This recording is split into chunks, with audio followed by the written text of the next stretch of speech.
So hi, welcome everyone. Thank you for joining this Lunch and Learn session.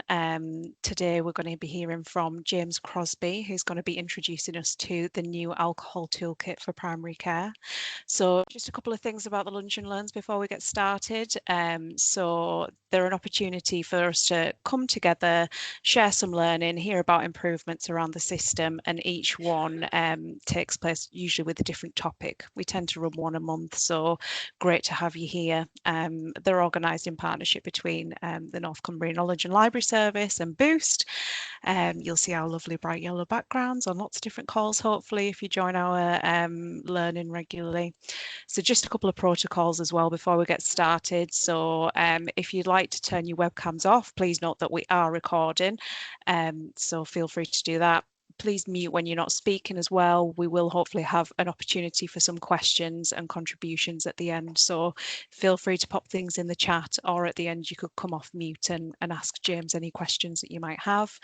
Please listen with respect and be present, but do feel free to eat your lunch as well. That's the whole point of coming along and hearing this today in this kind of short opportunity. And do share the learning. We'll be sending the link out afterwards, so feel free to share and let colleagues know about the excellent work that's been happening. So I'll hand over to you, James, let you introduce yourself and tell us a bit more about the work you've been doing. Great, thanks Amy, and thanks for all your support getting the toolkit together and this meeting together. So here we go. So I'm James Crosbie. I am a GP. I'm also a gastroenterologist, which predated me training to be a GP. And I'm here today because I'm the clinical lead for alcohol harm prevention in the northeast and North Cumbria. So thank you very much for coming to this Lunch and Learn session about this toolkit for primary care that we've put together. So what we will do, I'll start by talking about why we've done this, a little bit about alcohol harm, talk about how we went about it, and then probably the larger part of it will be actually just showing you the toolkit and hopefully seeing if there's something in there that seems useful for you to take away into your practice. For background, we started off this harm prevention program in 2020. So very early on, we did a big healthcare needs assessment looking at health and social care needs across the region, and that kind of set our direction and our program of work. And we're still guided by that. We've done a lot of stuff that you might have seen. So we're very involved with getting the alcohol care teams funded and on a secure footing. There's a clinical network that's run a lot of meetings.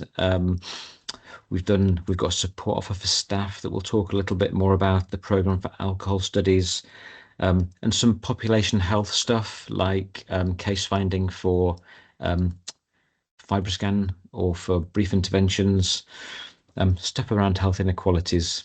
I don't know, maybe you've seen some of that around, maybe you haven't. Part of the healthcare needs assessment, and something we've rerun since, was a staff survey. And the staff survey showed in all groups, clinical, non-clinical, primary, secondary, mental health, there's a substantial proportion of people who aren't comfortable talking about alcohol. And there's a variety of reasons for that, knowing whether it's appropriate for their role or when it's relevant, what to look for, how to ask, when to ask. And so knowing how to help. So knowing if you get information about someone's alcohol use, what are you going to do about it? And so hopefully we've included a lot of that stuff in the toolkit. Well, I know we have. So for introduction, I'll just run through these few points in a bit more detail, and then that'll give us the background to look at the toolkit itself.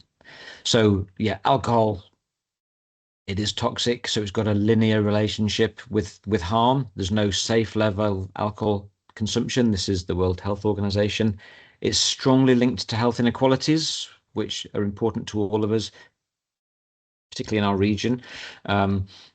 So the alcohol harm paradox tells us that people in areas of higher deprivation will suffer greater harms from alcohol compared with people in less deprived areas who drink the same amount. So it's, inextricably linked with health inequalities. And although we've got risk guidelines from the chief medical officer, there is actually no entirely safe level of alcohol consumption that's safe for our health. Here in the Northeast, we got the highest rates of harm by any measure. So you look at admissions, you look at deaths. Consistently, the Northeast tops out over everyone. So here's some data about the home nations with the alcohol-specific deaths, and you can see this is the red dot's the Northeast of England. So substantially higher than the mean for all of these other areas of the United Kingdom. So that's why we're interested in alcohol harm in our region. That's why we've got a prevention program, and that's why it's relevant to all of us working in this region. Why primary care? Well, I mean, alcohol harms are very broad. It's more than just liver disease. It's more than just addiction and dependence. Alcohol has an impact on long-term conditions, cancer, mental health. So just to pick out a few examples in this brief introduction, some stuff you're probably already aware of to some extent. Alcohol has a causal association with at least 7 types of cancer. For example, 1 in 13 breast cancers are attributable to alcohol. Strong association with hypertension, stroke, and heart disease, and of course linked to mental health. So more than 80% of people accessing alcohol treatment services will have co-occurring mental health conditions, and it's highly relevant to the sort of low-level mental health that we deal with like on a daily basis in primary care. Of course, you need to sometimes ask the question. It won't always be freely volunteered. And yeah, 8 times increased risk of completed suicide. And so what? Well, interventions can improve outcomes. We know this. So just having an awareness and training that you know when to ask, how to ask the questions, and how to proceed. Brief interventions themselves are very simple. It's just a conversation, structured conversation relating to alcohol. The numbers needed to treat is 8 for that. So that's better than almost any drug. That means if you have a conversation with 8 people, you'll have a positive impact on the drinking behavior, on the alcohol intake of one of those people. And yeah, being able to identify people who would benefit from increased levels of support, knowing who to refer to treatment services, how to refer to treatment services. We know that we're not very good at having these conversations. So, less than 10% of people who are known to be risky drinkers, when surveyed, say they've had a conversation with their GP about their alcohol, compared with about 50% of people who smoke.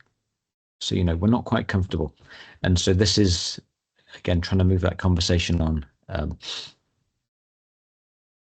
And then, just the landscape that we're working in. It's, the very welcome move towards prevention, of course, trying to stop people going to hospital and trying to stop them being more poorly than they need to be. And this move for longer, healthier lives, reduction in health inequalities that I think we're all behind. Addressing alcohol use is part of that. And so the common analogy is, here's a load of people working to rescue someone in crisis at the edge of a waterfall. Wouldn't it be nice for him and easier for all of us if we just went upstream and stopped him from falling in the first place? So we didn't just put our finger in the air and decide which things we were interested in and chuck them together. We had a process. We had a working group. We had lots of meetings to try and make sure that this was going to actually be useful for people working in primary care, not just me, but representative group of other people. And so we used this sort of approach. So we started off thinking, what are the outcomes and impacts that would be most useful for patients and staff and the system, and worked backwards to work out what resources and activities would help us to get there. And we've come up with like a pretty comprehensive toolkit that covers lots of different areas. So it's a single resource, but with lots of other resources sitting within it. So I think if I've shared this in the right way, I should be able to click on this link for the toolkit and you'll be transported there. That's working, isn't it? Thanks, Amy. So this is again in the boost black and yellow. This is the toolkit. I think after today, with any feedback we get, we'll take away this page in development and put it live. So there's lots in it. What I'll do at the start, I'll just scroll down and show you the kind of scope of it. And then we'll click on some of the individual sections so that we can get an idea of what might be useful or what you might want to talk and ask about if there's anything. So we've got some nice commissioned art from the ADEPT study, which is highly relevant. Thanks to our colleagues in the ARC for letting us use that. Got some rolling information about alcohol here, which we can switch in and out. And I'll talk about these individual sections, but just to show you, there's quite a lot of stuff in here. And hopefully it's all useful, or at least it's easy enough to find the bits that will be useful for you. So from the top, best practice reference guide. So this is something that came through as something that would be useful for a lot of people in different roles, just to have what are the basics about alcohol, not just brief interventions, but maybe looking for some of the complications or the associated health risks, how to screen for alcohol use. So we've got a best practice reference guide, and a lot of these clicks I've kind of opened up already in these tabs up here. So hopefully, yeah, here's the best practice reference guide. So it's an interactive document. So if you click on the bit that you're interested in, it'll take you there. So for example, screening, it'll have a link to Audit C and, lots of stuff about, I can't quite click because your images are all in the way. Yeah, lots of different pages about screening. Lots of pages introducing you to the principles of having a brief advice conversation, which is really very simple. There are other resources to help you with that, but it should all hopefully be in here. Management, and that includes when to be worried about people with, abnormal liver tests and stuff like that. So it's not brain surgery, it's just bringing through a lot of simple things that are broadly related to alcohol into one place. GP practice resources. So there's quite a lot here that might be useful, probably in this first box. So Alcohol Let's Talk, we've run this in hospital before, but it was pretty hospital centric, didn't really translate well into primary care. It was staff nurses in uniforms on posters and things like that. So we've got a primary care specific Alcohol Let's Talk. And from the healthcare needs assessment, we were talking about a hearts and minds type of campaign. So this is like staff in health and social care recognize the importance of having conversations and maybe priming, patients for the importance of the conversation as well. So there's lots of resources. If you click there, it takes you to a file. And the file's got stuff for your emails, posters for your surgery, screensavers, and postcards that we, little A6 double-sided postcards that we can get printed up. And just to give you an example of some of the stuff. So this is the postcard. So yeah, real photos from primary care, encouraging us to have the conversations. So we're saying that we're not doing very well about having conversations with the right people. It's got the CMO guidance. It's got a link to the alcohol toolkit. It's got a link to the support for staff with their own drinking. We link also to community treatment service directory, which I'm going to show you, which is really important. And just a little ready reckoner for totting up units. So a little bit different. Here's Kathy, that some of you will know. This is a poster for the waiting room saying, CMO guidance, what that might look like. And so just to say, don't be surprised if you're asked about alcohol. And these are some of the problems that alcohol can cause. So I haven't opened up all the resources. We haven't got time, but that's a flavour of the sort of thing that we're hoping for in this Hearts and Minds type of campaign. It had a reasonable uptake in secondary care, so hopefully we can reach out into primary care with it as well. There's a section about MEC. Many of you will know MEC. This isn't really a MEC related program that we're offering, but we do link here to the MEC gateway, and MEC have been very supportive of us. So making every contact count. And they do have some stuff about alcohol of their own that's separate from us. Reducing stigma. So stigma's a very big deal in addiction and alcohol specifically. So we have taken resources, or we've been given permission to use resources from the NHS Addictions Provider Alliance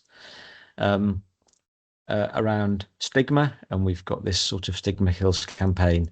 We had a widely viewed video that was, again, pretty hospital centric. It was alcohol care teams and people's lived experience of the hospital system. And so we have put together a new video with lived experience voices talking about their experience of the stigma of alcohol in primary care. So yeah, it's a 5-minute video that lives on YouTube, and there's a link for that. Radar. So Radar, case finding tool that's very powerful, helps you to find patients down to patient level from primary care. So we used it for our FibroScan project. We put the dashboard together to make it easier to run these kind of projects. So there's a webinar about Radar here, which you can watch if you're interested in using Radar. And then patient information and resources, sometimes difficult to know what to offer patients. We tried to bring all of that type of stuff together.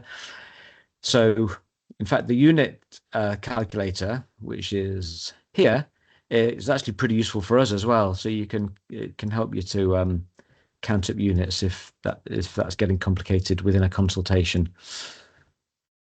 We've got, balance, local organization have got a lot of great resources and great campaigns. So we've got their alcohol risk quiz that's very good on Reduce My Risk website, that's linked in there. Tips for cutting down. So we've linked into the NHS tips for cutting down. Of course, these are useful things for us to include in our conversations, not just a link that we send to people. Alcohol-free childhood. This is another excellent balance resource about really aimed at parents and families about having conversations about alcohol during childhood. Alcohol in pregnancy. So there's a module about FASD on the Programme for Alcohol Studies that we link into here, and also a link to Drymester, which I'm sure many of you have heard of, to help people during pregnancy. And then again, on the patient information, there's clearly a lot about liver. So fact sheets and further resources from the British Liver Trust, the Patient UK resources that I suspect we're all pretty familiar with, linked through our clinical systems. But probably more important, because it's less obvious, is all the stuff that's related to alcohol harm that isn't liver disease. So information for patients around alcohol and cancer, stroke disease, mental health, and heart disease. So hopefully those links are all useful in different conversations. This is, even if we don't get to look at everything, this is something that I really want to show you. So community treatment. So we know that referrals to community treatment services are low from primary care across the region, and there's no bar that you have to reach to qualify for referral. If somebody would like to be referred, or if a clinician thinks that they would benefit from being seen, you can refer them. And that's pretty much what it says here. And a referral is preferable to signposting. So I'm old enough to remember when we were told signposting was better than referral, but a referral now is preferable to signposting, and all you need is demographics and minimal information to make a referral. I think the really important thing here, apart from that sort of encouragement and permission to make referrals, is who do you even refer to? Lots of times we don't know. So we've got this directory. It's kept up to date. It's simple. You click on the place where you are practicing, and it tells you what your local treatment service is. So it's all there. So that makes that a lot more easy and a lot less scary about having the conversation. Looking at the time, okay, peer support.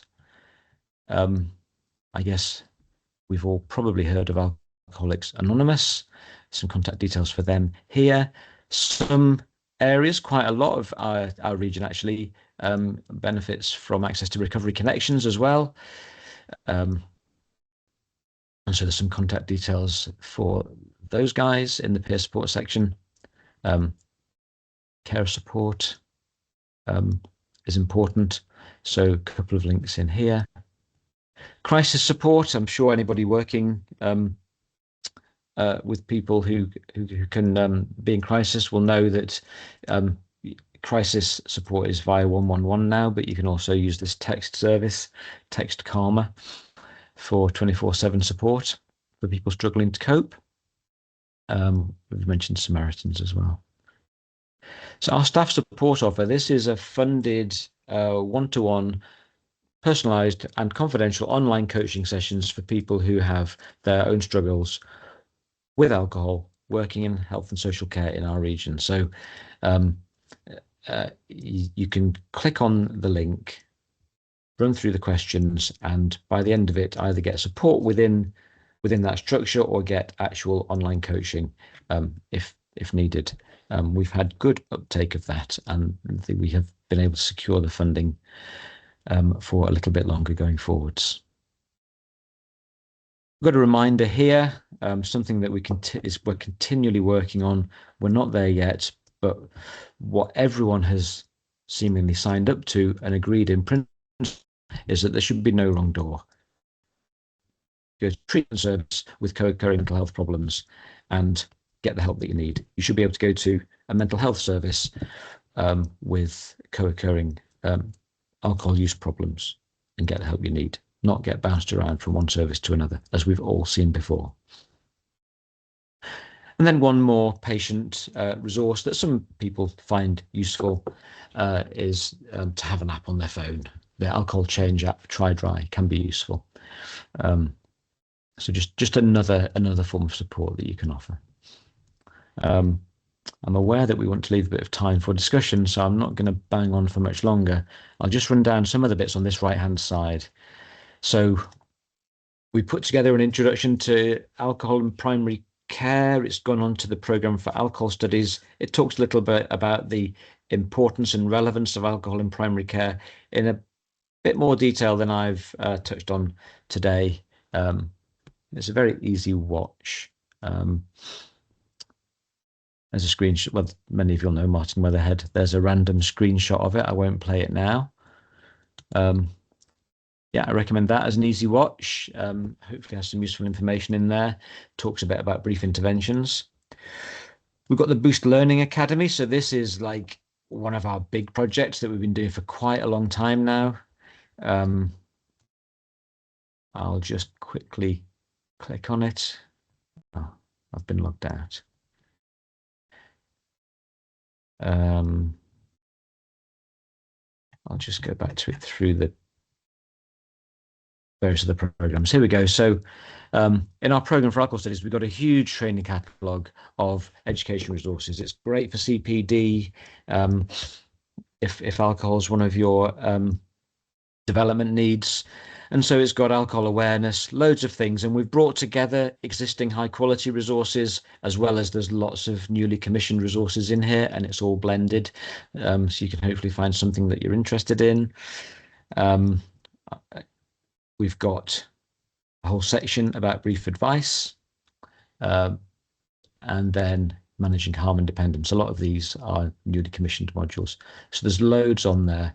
There's also a matrix that we're going to make more prominent in the front of the program for alcohol studies to help you find the modules that will be most useful for your staff group. And then there's a virtual patient. So this is worth a specific mention before we close, because we've got this,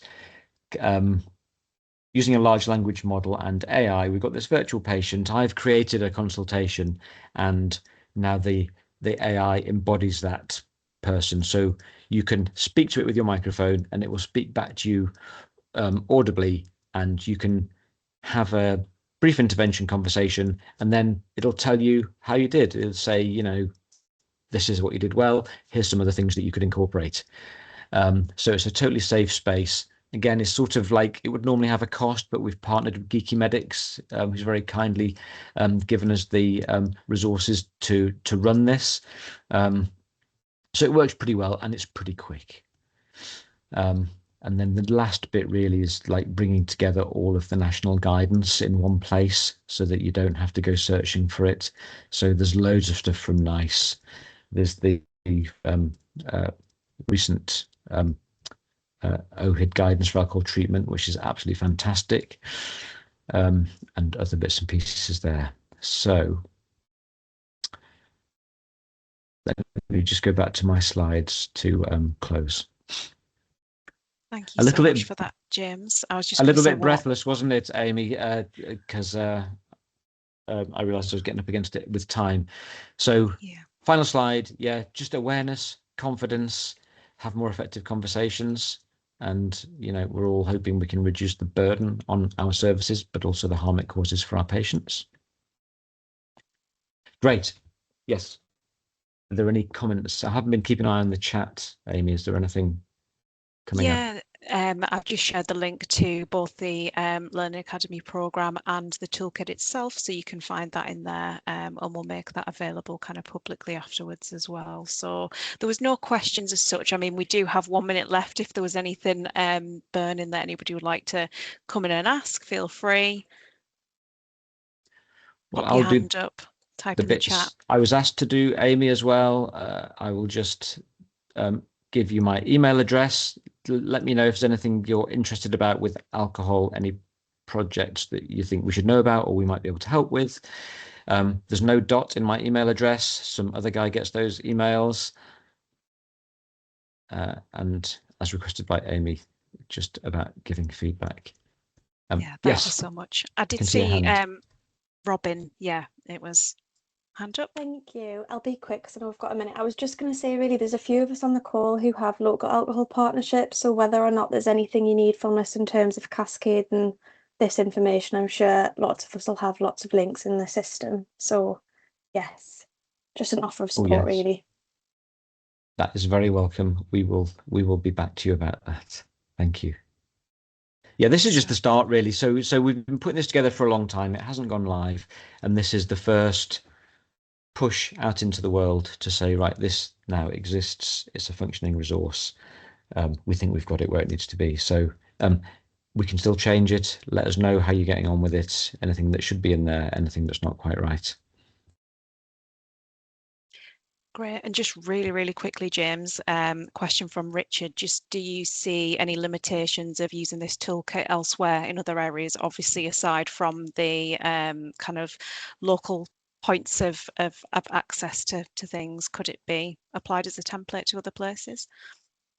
Yeah, look, it's out there. Anyone can use it. You know, nothing's protected as intellectual property when we put something out there. So the program for alcohol studies is out there, though you have to sign up for it. This one's just out there. You can go, you know, anyone can use it. In terms of whether we could very happily adapt and amend it for other areas if that seems useful to anyone. But yeah, go ahead and use it if it seems useful. Fantastic. Thank you so much. Well, conscious of time, so we'll wrap it up there. Thank you so much, everybody, for attending. As we say, we will send out a feedback form following today. We do have another Lunch and Learn coming up next month, so do feel free to have a look at that on the website, and we'll be planning to advertise some more dates soon. As we say, all focusing on different topics. So hope to see you again at some point in the future, and have a good rest of the day.